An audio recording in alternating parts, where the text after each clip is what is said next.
Hamlet. I'm Maddie Galerston. I am the director of this show. You're so sexy!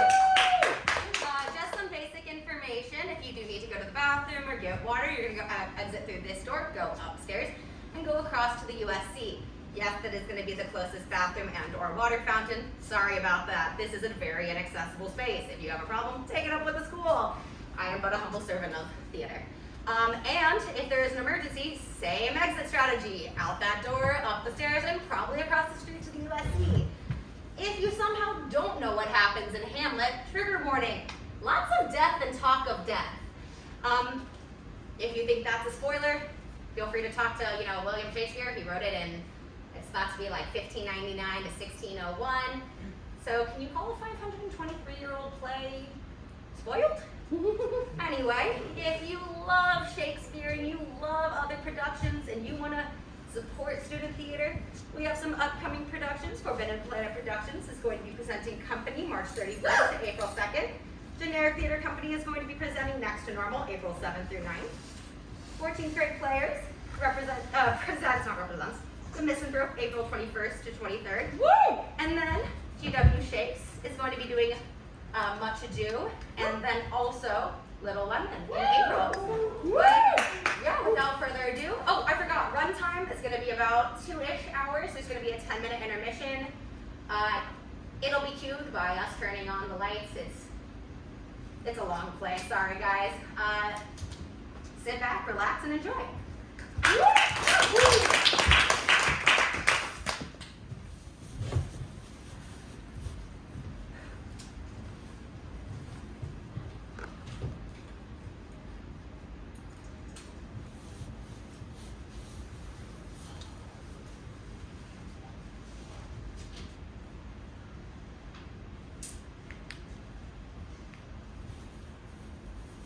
Who's this? Stand in for nothing! Remarkable! You come most ardently upon your hour. 'Tis thou structural gifting to that, Francisco. For this relief much thanks. 'Tis bitter cold. We'll have your quiet watch. Oh, Master. Well, good night. And if you do meet Horatio Marcellus, the rival of my watch, bid them make haste. Give you good night. Oh, I think I hear them. Stand ho. Who's there? Friends to the throne. And liegeman to the Dane. Give you good night. Oh, farewell, honest soldier, who hath relieved you? Oh, Bernardo hath my place. Give you good night. Bernardo! Oh, what is Horatio here? Oh, peace with him. Welcome, Horatio. Welcome, good Marcellus. What, has this thing appeared again tonight? I have seen nothing. Horatio says 'tis but our fantasy and will not let belief take hold of him, touching this dreaded sight seen twice of us. Therefore I have entreated him along with us to watch the minutes of the night, that if again this apparition come, he may approve our eyes and speak to it. Tush, tush. Will not appear. Oh, come, sit here a while, and let a story assail your ears that are so fortified up against our sword we have 2 nights seen. Well, sit we down and let us hear Bernardo speak of this.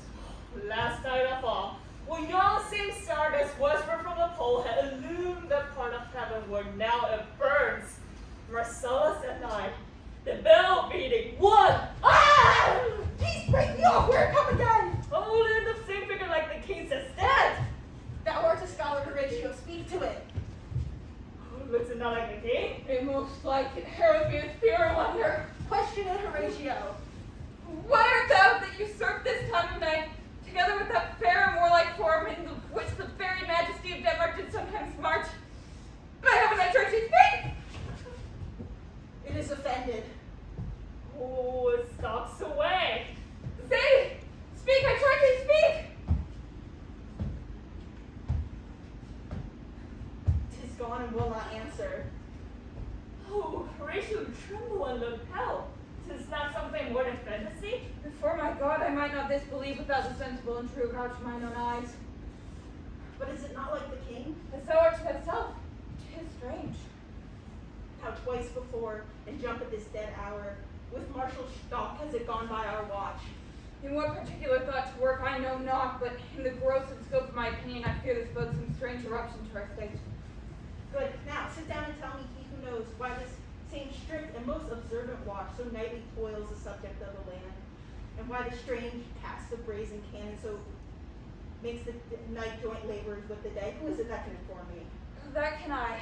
Our last king was, as you know, by Formbra of Norway, dared to the combat, in the which our valiant Hamlet did slay this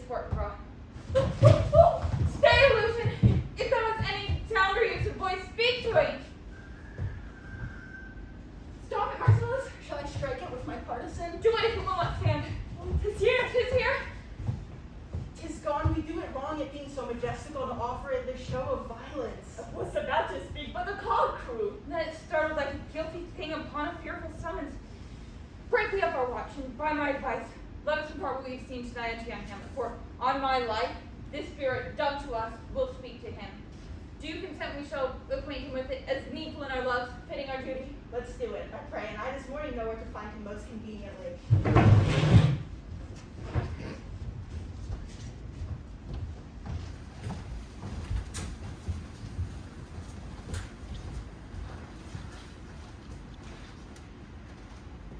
Though yet of Hamlet, our dear brother's death, the memory be green, and that it us befitted to bear our hearts in grief, and that the whole kingdom be contracted in one brow of woe. Now, Laertes, what's the news with you? My dread lord, your leave and favor to return to France, from whence so willingly I came to offer my support to your coronation. Yet now I must confess that duty done, my thoughts and wishes again return towards France. Have you your father's leave? What says Polonius? He hath, my lord. I can beseech him leave to go. Take thy fair hour, Laertes, time be thine, and thy best graces spend it at thy will. But now, my cousin Hamlet, and my son, A little more than kin and less than kind. how is it that the clouds still hang over you? Not so, my lord. I am too much in the sun. Good Hamlet, cast thy netted color off, and let thine eye look like a friend on Denmark. Do not forever with thy veiled lids. Seek for thy noble father in the dust. Thou knowest 'tis common, all that lives must die, passing through nature to eternity. Aye, madam, 'tis common. If it be, why seems it so particular with thee? Seems, madam? Nay, it is. I know not seems. For they are actions that a man might play. But I have that within which passes show, these but the trappings and the suits of woe. 'Tis sweet and commendable in your nature, Hamlet, to give thy mourning duties to your father, which you must know. Your father lost a father. That father lost his, and the survivor bound in filial obligation for some term to do obsequious sorrow. Fine! 'Tis a fault to nature to reason most absurd, whose common theme is the death of fathers. From the first corpse till he that died today, we pray to you, throw to earth this unprevailing woe. For your intent in going back to school in Wittenberg is most retrograde to our desire, and we beseech you, beg you to remain here in the cheer and comfort of our eye. Let not thy mother lose her prayers, Hamlet. I pray thee, stay with us. Go not to Wittenberg. I shall, in all my best, obey you, madam. 'Tis a fair and loving reply, be it ourself in Denmark. Come, madam, this fair and unforced accord of nature sits smiling to my heart. Come away.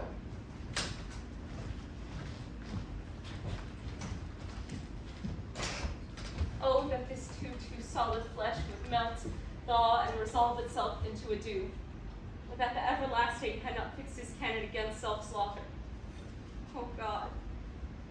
Oh God, how weary, stale, flat, and unprofitable seems to me all the uses of this world. Things rank and gross in nature possess it merely. But 2 months dead, nay, not so much, not 2. So excellent a king, so loving to my mother, that he might not teem the winds of heaven, visit her face too roughly. Heaven and earth must I remember? Why, she would hang on him as if increase of appetite had not grown by what it fed on. Yet within a month, a little month, or ere those shoes were old with which she followed my poor father's body, like Niobe, all tears. Why, she married my uncle, my father's brother, but no more like my father than I to Hercules. In a month, ere yet the salt of most unrighteous tears had left the flushing in her galled eyes, she married. Oh, most wicked speed to post with such dexterity to incestuous sheets. It is not, nor it cannot come to good, but break my heart, for I must hold my tongue. Hail to your lordship. I am glad to see you well, Horatio, or I do forget myself. The same, my lord, and your poor servant ever. Sir, my friend, I'll change that name with you. What make you from Wittenberg, Horatio, Marcellus? My good lord. I am very glad to see you, but what in faith make you from Wittenberg? A truant disposition, dear my lord. I would not hear your enemies say so, nor shall you do mine ear that violence to make a truster of your own report against yourself. I know you are no truant, but what is your fair in Elsinore? Will teach you to drink deep ere you depart. My lord, we came to see your father's funeral. I pray thee, do not mock me, fellow student. I think it was to see my mother's wedding. Indeed, it was followed hard upon. Thrift, Horatio, the funeral baked meats did coldly furnish forth the marriage tables. Would I had met my dearest foe in heaven, or ever I had seen that day, Horatio. My father. Thinks I see my father. Where, my lord? In my mind's eye, Horatio. I saw him once. He was a goodly king. He was a man. Take him for all in all. I shall not look upon his like again. My lord, methinks I saw him yesternight. Saw who? My lord, the king, your father. The king, my father? Seizing your admiration for a while with an intent ear, well, until I may deliver upon the witness of these gentlemen this marvel unto you. For God's love, let me hear. 2 nights together have Marcellus and Bernardo, in the dead vast of middle of the night, been thus encountered.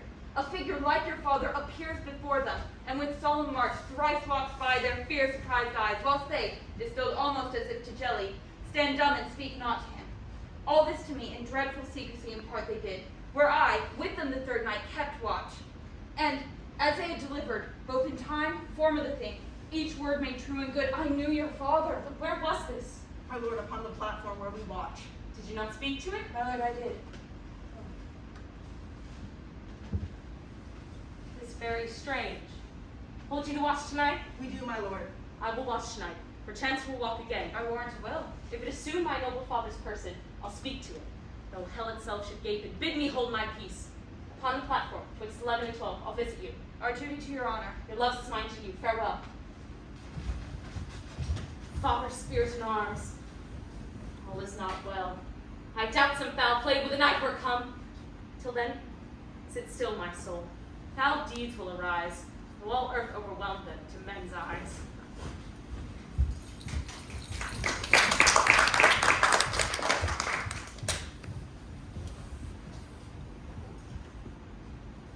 Monasteries are embarked. Farewell. And sister, as convoy's assistant and Wednesday benefit, do not sleep, but let me hear from you. Do you doubt that? For Hamlet, and the trifling of his favor, hold it a fashion and a toy in blood. A violet in the youth of prime nature, forward, not permanent, sweet, not lasting. The perfume and suppliance of a minute, nothing more.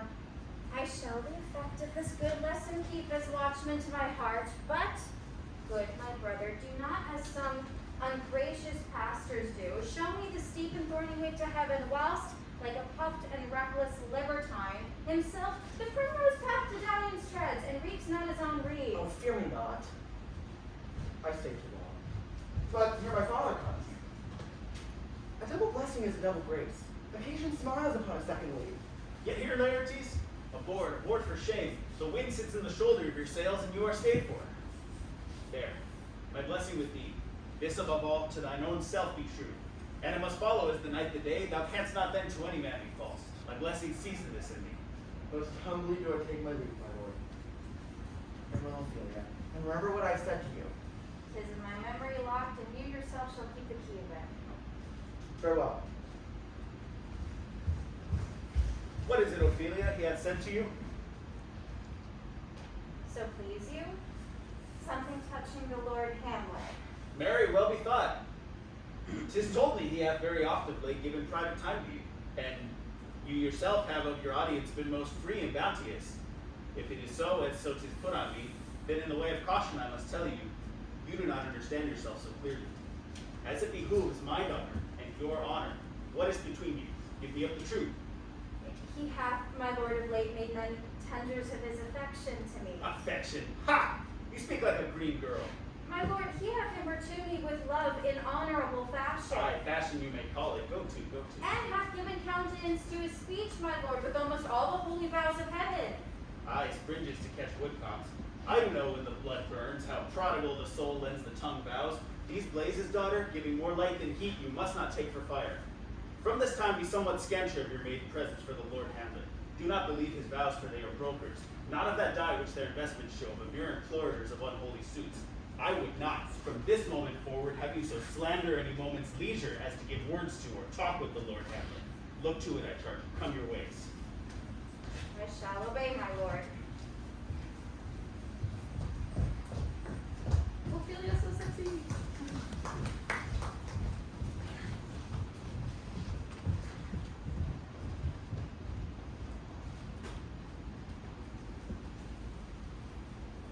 You're by truth, and his very cold.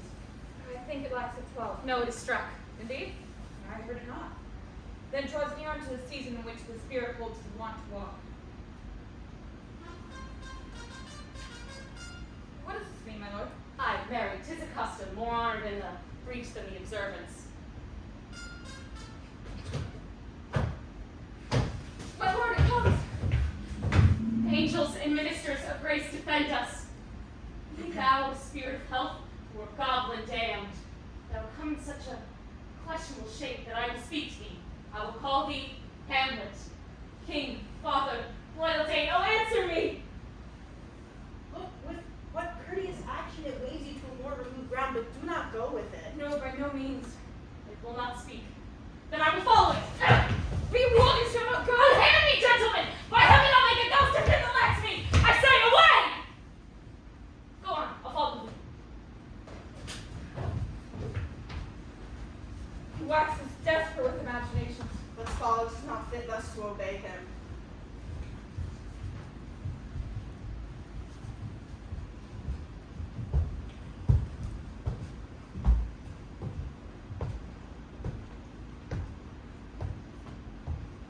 Where wilt thou lead me?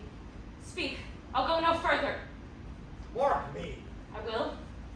I am thy father's spirit, doomed for a certain term to walk the night, and in the day confined to fasten fires till the foul crimes are burned and purged away. Oh God. Revenge is most foul and unnatural murder. Murder? Murder, most foul, is the best it is. But this one, foul, strange, and unnatural. Haste me to know it, that I with wings as swift as meditation or the thoughts of love may sweep to my revenge. Hear this. 'Tis given that as I was sleeping in my orchard, a serpent did sting me. Thus the entire state of Denmark was by a forged process of my death rankly abused. But know this, thou noble youth, the serpent that did sting thy father's life now wears his crown. Oh, my prophetic soul, my uncle! Aye, that incestuous, that adulterous beast, with witchcraft of wit and with traitorous gifts won over by a shameful lust. The will of my most sin, virtuous queen. But soft, methinks I scent the morning air. Let me be brief. Sleeping in my orchard, as was the custom of the afternoon, upon thy secure hour, thy uncle stole a juice of cursed Ebenon in a vial, and did pour into my ear the leprous distillment. Thus was I, sleeping by a brother's hand, of life, of crown, of queen, at once dispatched. But if thou hast any nature left in thee, bear it not. Do not allow the royal bed of Denmark to become a couch of luxury and damned incest. Howsoever thou pursuest this act, taint not thy mind, nor let thy soul contrive against thy mother lot. Leave her to heaven, and to those thorns that in her bosom lodge to prick and sting her. Fare thee well at once. Adieu! Adieu! Hamlet! Remember me.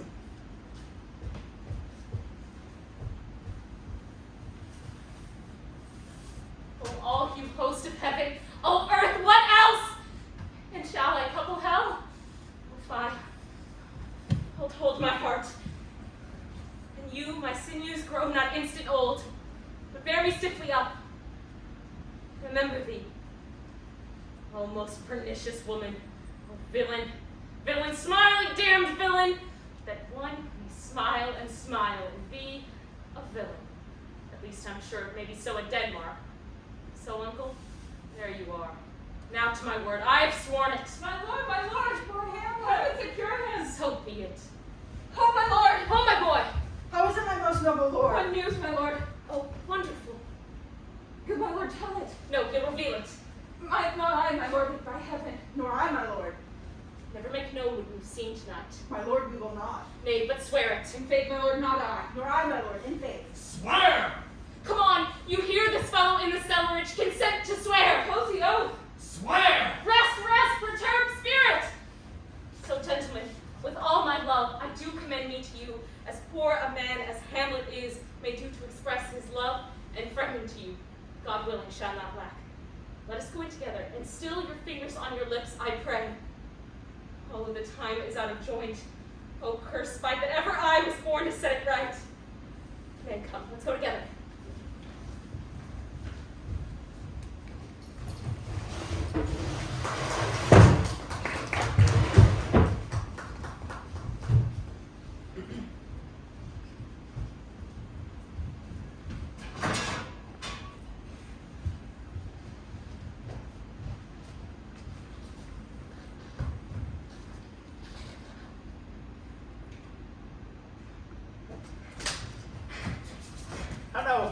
What's the matter? Oh, my lord, I have been so frightened. With what in the name of God? As I was sewing in my closet, Lord Hamlet, with his doublet all embraced, no hat upon his head, his stockings fouled, ungartered, and down got to his ankles, pale as his shirt, with his knees knocking each other, and with a look so piteous and purport as if he had been loosed out of hell, to speak of horrors, he comes before me. Mad for thy love? My lord, I do not know, but truly I do fear it. What said he? He took me by the wrist and held me hard. Then goes he to the length of all his arm, and with his hand thus o'er his brow, he falls to such perusal of my face as if he would draw it. Long stayed he so, and at last a little shaking of mine arm, and thrice his head waving up and down, he raises a sigh so piteous and profound as it did shatter all his bulk and end his being. That being done, he lets me go, and with his head o'er his shoulder turned, winds his way without his eyes, for out the doors he went without their helps, and to the last bended their light on me. Come, go we to the king. This is the very ecstasy of love, whose violent property fordoes itself, and leads the will to desperate undertakings as oft as any passion under heaven that does afflict our natures. I am sorry. What, have you given him any hard words of late? No, as you did command, my lord, but as you did command, I denied his fetters and denied his access to me. That hath made him mad. I'm sorry that with better heed and judgment I had not quoted him. I feared he did but trifle and meant to wreck thee, but beshrew my jealousy. By heaven, it is as common to our age to cast beyond ourselves in our opinions as it is common for the younger sort to lack discretion. Come, go we to the king. This must be known, which, being held close, might move more grief to hide than hate to utter love.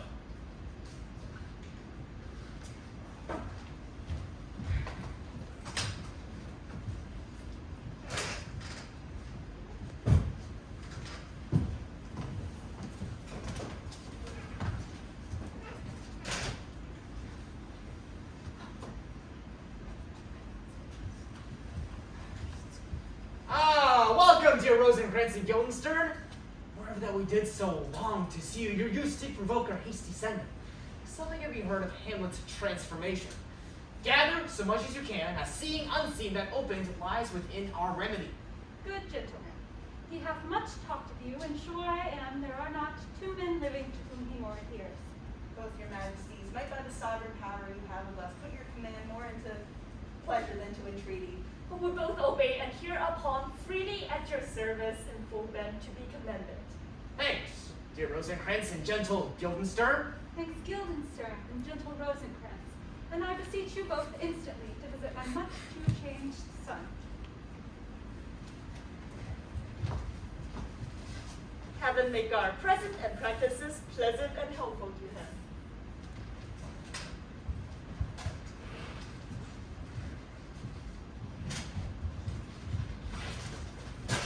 Polonius, thou hast been the father of good news. Have I, my lord? I assure my good liege, I hold my duty as I hold my soul, both to my God and to my gracious king. And I do think, else this brain of mine hunts not the trail of policy so sure as it hath used to, that I have found the very cause of Hamlet's lunacy. Oh, speak of that which joy wish to hear. My liege, and madam, to expostulate what majesty should be, what duty is, why day is day, night is night, and time is time, were nothing but to waste day, night, and time. Therefore, since brevity is the soul of wit, and tediousness the limbs and outward flourishes, I will be brief. Your noble son is mad. Mad, I call it, for what is to define true madness than to be nothing else but mad? But look you to it. More matter, less art. Madam, I swear I use no art at all. To say that he is mad, 'tis true. 'Tis true, 'tis a pity, and a pity 'tis true.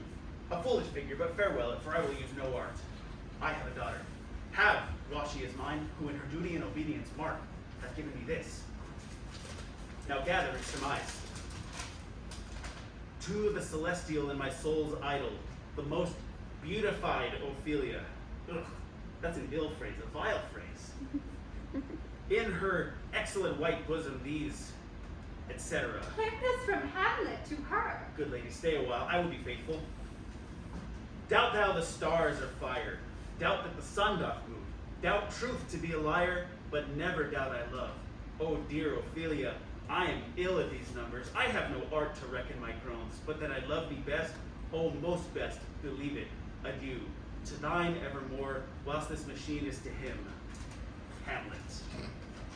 This in obedience hath my daughter shown me, and more above hath his solicitings as they fell out by time, means, and place, all given to mine ear. But how has she received his love?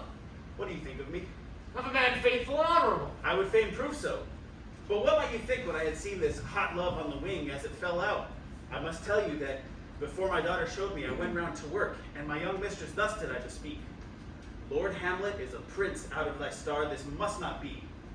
Then I precepts gave her that she should lock herself from his resort, admit no messengers, receive no tokens, which done, she took the fruits of my advice, and he, a short tale to make, fell first into a sadness, then into a fat, thence to a watch, thence to a weakness, thence to a lightness, and by this declension into the madness wherein now he raves, and we all mourn for her. Do you think 'tis this? It may be, very likely. How may we try it further? You know, sometimes he walks 4 hours together here in the lobby. So he does indeed. At such a time I'll lose my daughter to him. Be you and I hidden behind an arras then, and mark the encounter. If he love her not, and from his reason fallen not thereon, I'll be no assistant to estate, but keep a farm and carters. We shall try it. But look, where sadly the poor wretch comes reading. Away, I do beseech you both away. I'll board him prison. Fare thee well. How does my good Lord Hamlet? Well, God a mercy. Do you know me, my lord? Excellent well. You are a fishmonger. Not I, my lord. Then I would you were so honest a man. Honest, my lord? Aye, sir. To be honest as this world goes is to be one man picked out of 10,000. That's very true, my lord. For if the sun breathed maggots in a dead dog being a god-kissing carrion. Have you a daughter? I have, my lord. Let her not walk in the sun. Conception is a blessing, but not as your daughter may conceive. Friend, look to it. How now? Still harping on my daughter? Yet he knew me not at first. He said I was a fishmonger. Oh, he is gone, far gone. Yet truly in my youth I suffered much extremity for love, very near this. I'll speak to him again. What is it you read, my lord? Words. Words. Words. What's the matter, my lord? Between who? I mean the matter you read, my lord. Slander, sir. For the satirical rogue says here that old men have gray beards, that their faces are wrinkled, that their eyes are purging thick amber and plum tree gum, and that they altogether have a plentiful lack of wit, altogether with most weak hams, though I powerfully and potently believe, though I hold it not honesty to have it thus set down. For yourself, sir, should be as old as I am, if like a crab you could go backward. Oh, this be madness, yet there is method in it. Walk you out of the air, my lord? Into my grave. Indeed, that is out of the air. How pregnant sometimes his replies are. I'll leave him now, and suddenly contrive a means of meeting between him and my daughter. My most honorable lord, I most humbly take my leave of you. You cannot, sir, take from me anything that I will more willingly part withal, except my life. Except my life. Except my life. Fare you well, my lord. These tedious old fools.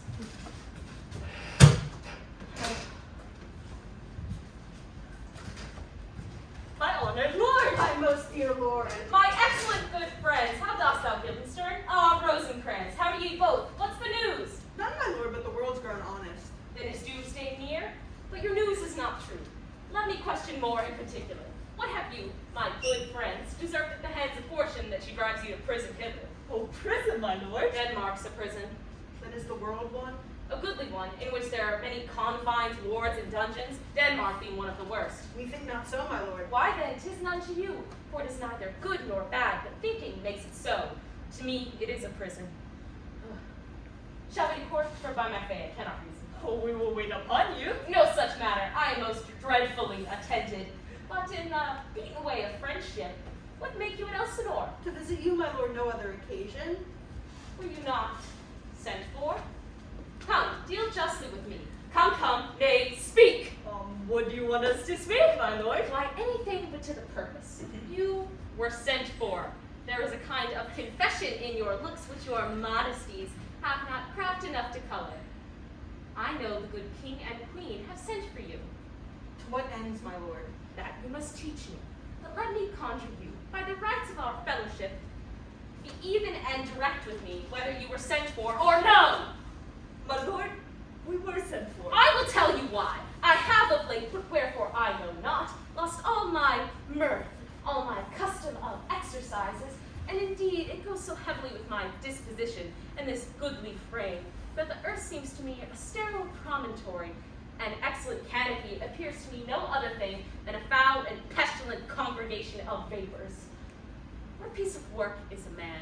How noble in reason, how infinite in faculty, and yet to me, what is this quintessence of dust? Man delights not me, nor no woman either, though by your smiling you seem to say so. My lord, there is no such stuff in my thoughts. Why did you laugh then when I said man delights not me? To think, my lord, if you take delight not in man, then what Lenten entertainment will the players receive from you? We pass them on our way, and thither are they coming to offer you service. He that plays the king shall be welcome. What players are they? Even those you would won't take delight in, the tragedians of the city. Oh, dear, the players. Gentlemen, you are welcome to Elsinore, but my aunt mother and uncle father are deceived. Oh, to an end, my lord. I'm but mad north-northwest, but when the wind is southwardly, I know a hawk from a handsaw. I will prophesy he comes to tell me of the players. Mark it. My lord, I have news to My tell lord, you. I have news to tell you. When Rochus was an actor in The Rome. actors are come hither, my lord. Buzz, buzz! The best actors in the world, either for comedy, tragedy, history, pastoral, pastoral comical, historical pastoral, pastoral comical, historical pastoral, tragical, scene individable, and poem Look unlimited. where my abridgment comes! Welcome, masters, welcome all. Comest thou to beard thee in Denmark? My lord, see the players well bestowed. Do you hear? Let them be well used, for they are the brief abstract and chronicles of the time. After your death, you were better have had a bad epitaph than their ill report while you live. Come, sirs. Follow him, friends. We'll hear play tomorrow. Dost thou hear me, old friend? Can you play the murder of Gonzago? Aye, my lord. Very well. We'll have it tomorrow night. You could, for instance, study a speech of some dozen or 16 lines, which I would set down in encirclement. Would you not? Aye, my lord. Very well. Follow that lord, and look you, mock him not. Gentlemen, you are welcome to Elsinore, and I'll leave you till tonight. Good, my lord. I, so God be with ye,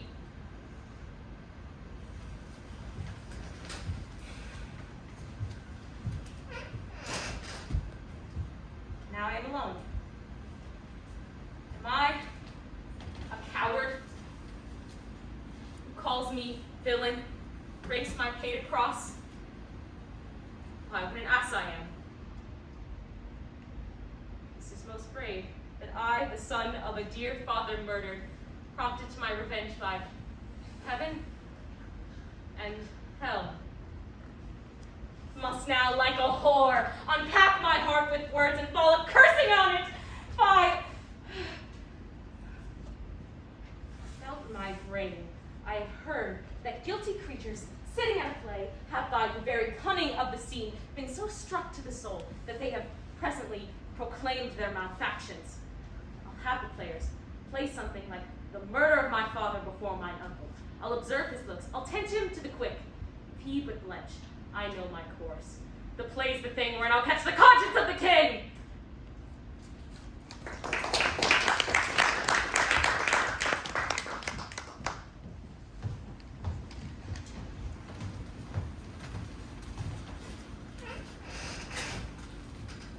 Sweet Gertrude, leave us too, for we have sent for Hamlet hither, that he, as twere by accidents, may hear her affront to Ophelia. Her father and myself, lawful espials, will so bestow ourselves as seeing unseen, we may have the encounter frankly judged. I shall obey you. And for your part, Ophelia, I hope that your virtues bring Hamlet to his wonted way again. To both your honors. Madam, I wish it may.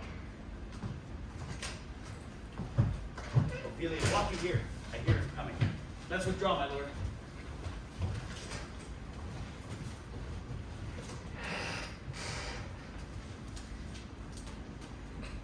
To be or not to be? That is the question.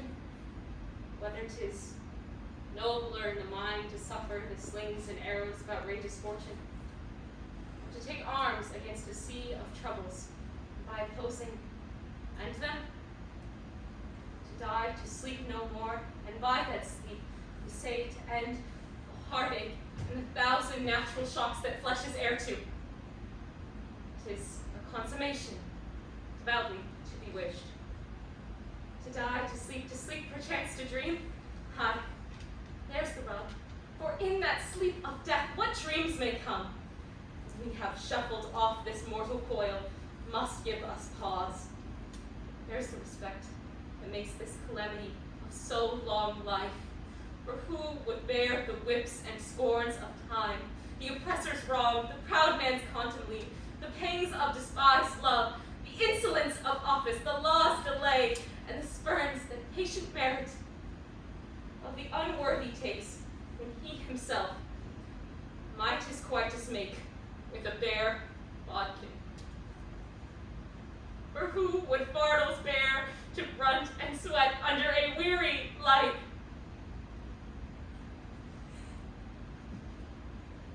But that the dread of something after death, the undiscovered country from whom no traveler born returns, puzzles the will, and makes us rather bear those ills than fly to those that we know not of. And thus conscience does make cowards of us all.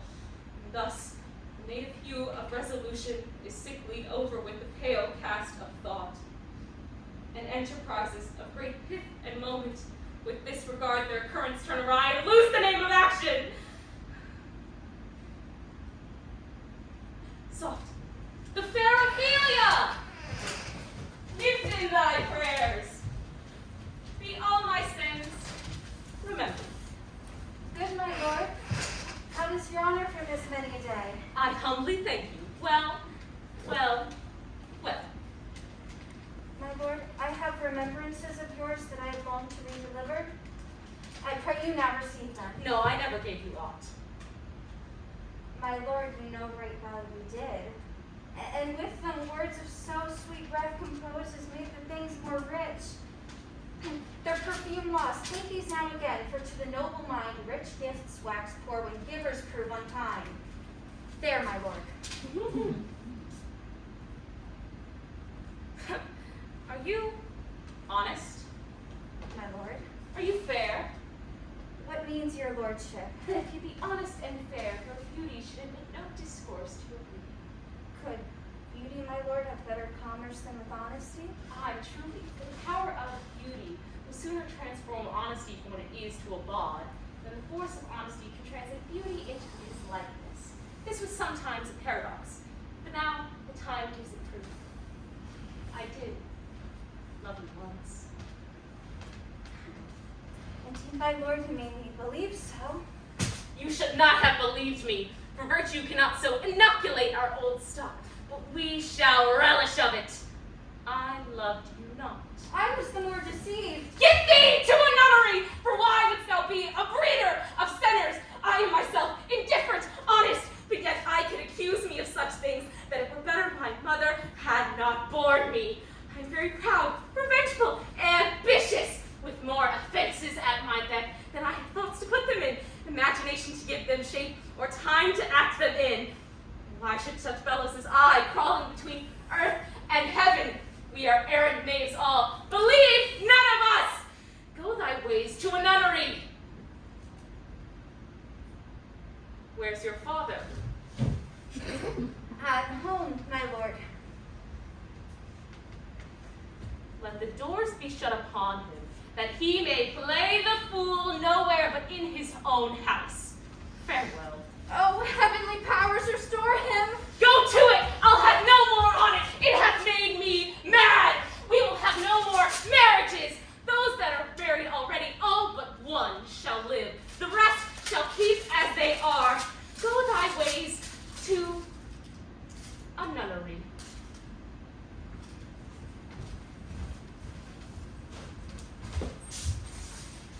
Oh, what a noble mind is here on the throne. And I of ladies most deject and wretched that suck the honey of his music vows. Now see that most noble and sovereign reason, like bells jangled out of tune and harsh, that unmatched form and feature of blown youth, blasted with ecstasy. Oh, woe is is me to have seen what I have seen. See what I see.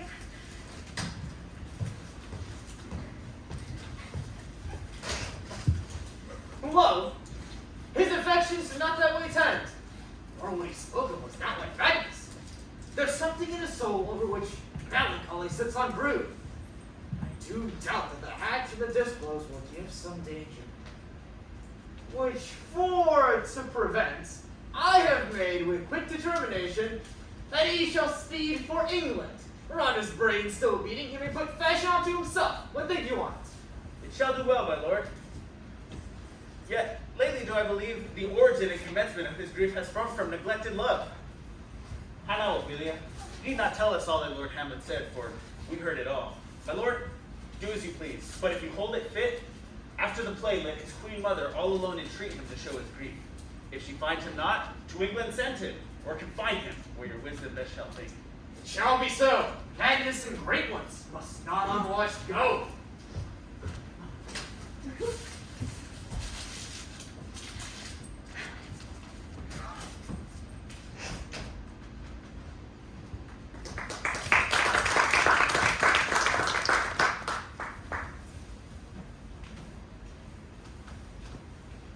Horatio, as thou art a man, as ever my conversation coped withal. Oh, my dear lord. Nay, do not think I flatter. What advancement may I hope from thee, that no revenue hast but thy good spirits, to feed and clothe thee? Why should the poor be flattered? There is a play tonight before the king. One scene of it comes near the circumstance which I have told thee of my father's death. I prithee, when thou seest his active foot, observe mine uncle, give him heedful note, for mine eyes will rivet to his face, and after we will both our judgments join in the center of the scene. Well, my dear lord, if he still ought the whilst the play is playing and escape detecting, I will consent. They are coming to the play. I must be idle. Get you a place. How fares our cousin Hamlet? Excellent in faith of the comedian's dish. I eat the air, promise crammed. You cannot feed captain so. I have nothings with these answers, Hamlet. These words are not mine. No, nor mine now. Be the players ready? I, my lord, this day upon your patience. Come hither, my dear Hamlet. Sent by me. No, good mother. Here's metal more attractive. Oh, do you mark that?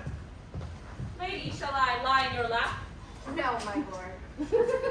I mean my head upon your lap. Aye, my lord. Do you think I meant country matters? I think nothing, my lord. That's a fair thought to lie between May's legs. What is, my lord? That, You are married. oh God, you're only jig maker. Which the man do would be married. For look you how cheerfully my mother looks, and my father died within these 2 hours. Nay, 'tis twice 2 months, my lord. So long? Nathan, let the devil wear black, for I'll have a suit of sables. But then there's hope, that a great man's memory may outlive his life half a year. Goodbye, Our Lady, who must build churches then, or else shall he suffer not thinking on with the hobby horse, whose epitaph is, for oh, the hobby horse is forgot. What means this, my lord? Mary, this is mischief.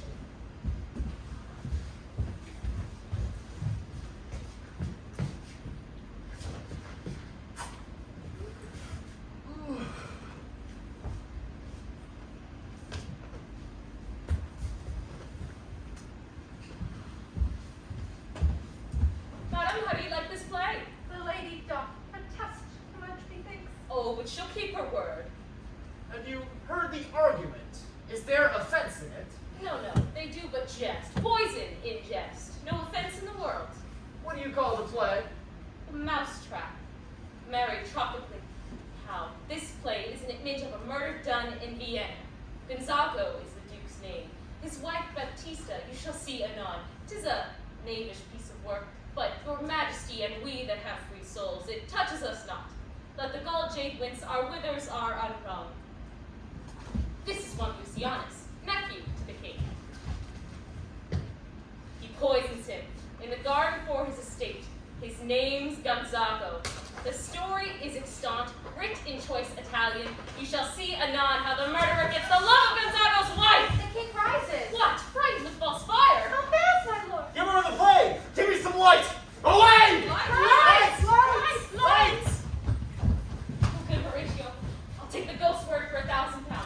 see? Well, my lord, upon the top of the poisoning, I very well know him. Come some music! Come the recorders! Come some music!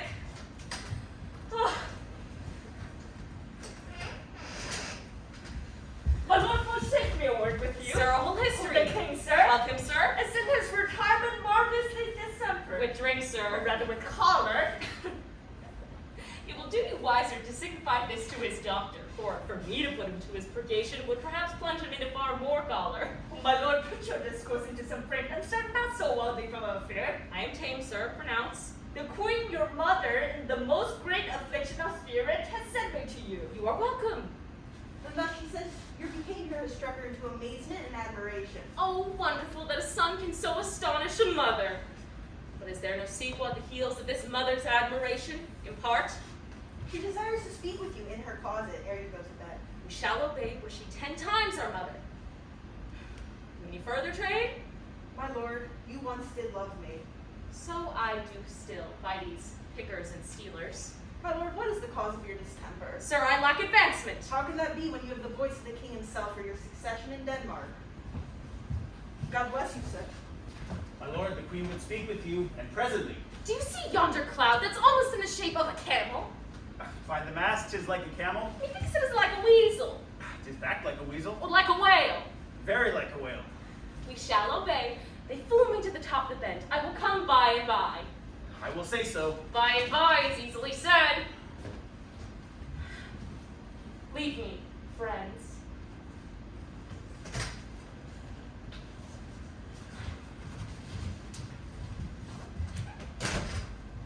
Tis now the very witching time of night, when churchyards yawn and hell itself breathes out contagion to this world.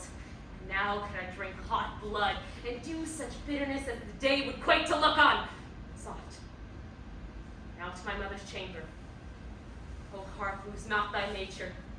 That may be cruel, not unnatural. I will speak daggers to her, but use none. My tongue and soul in this be hypocrites. How in my words, so ever she be sent, to give them seals never, my soul consent.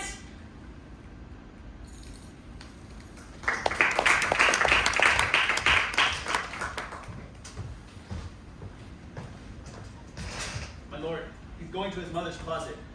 Behind the arras I'll convey myself to hear the process, and warrant she'll tax him home. Fare thee well, my lord.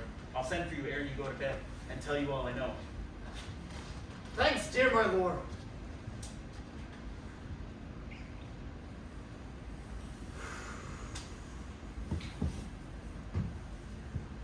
Oh, my offenses rank its smells to heaven, and at the primal eldest cursed upon it. A brother's murder. Is there not rain enough in the heavens to wash it white as snow? Oh, but what form of prayer can help me serve my turn? Forgive my foul murder? Oh, no, that cannot be. For I am still possessed of the effects which I did commit the murder. My crown, my ambition, my queen. May one be pardoned and retain the offense. And if not, may one become worthy to repent. Oh, wretched state! Oh, bosom black as death! Oh, liar soul that's struggling to be free art more engaged! Help, angels! Make a sail! Bow stubborn knees! Ugh. And my heart, with strings as strong as steel, be soft like the sinews of a newborn babe. All may be well. Now might I do it? Now he's praying, and so now I'll do it. And so am I revenged. That would be scanned. The villain kills my father, and I, for that, his sole son, do the same villain send to heaven. 'Tis heavy with him.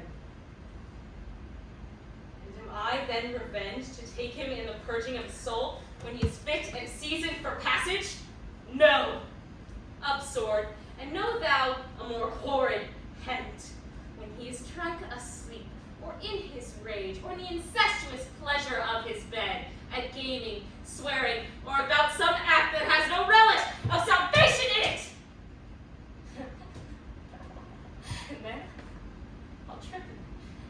heels, and kick at heaven, and that his soul may be as damned and as black as hell where to it goes. My mother stays. This physic but prolongs thy sickly days.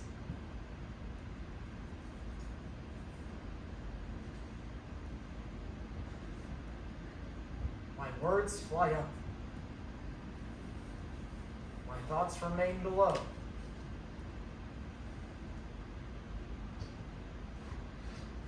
Words without thoughts. Never to heaven go.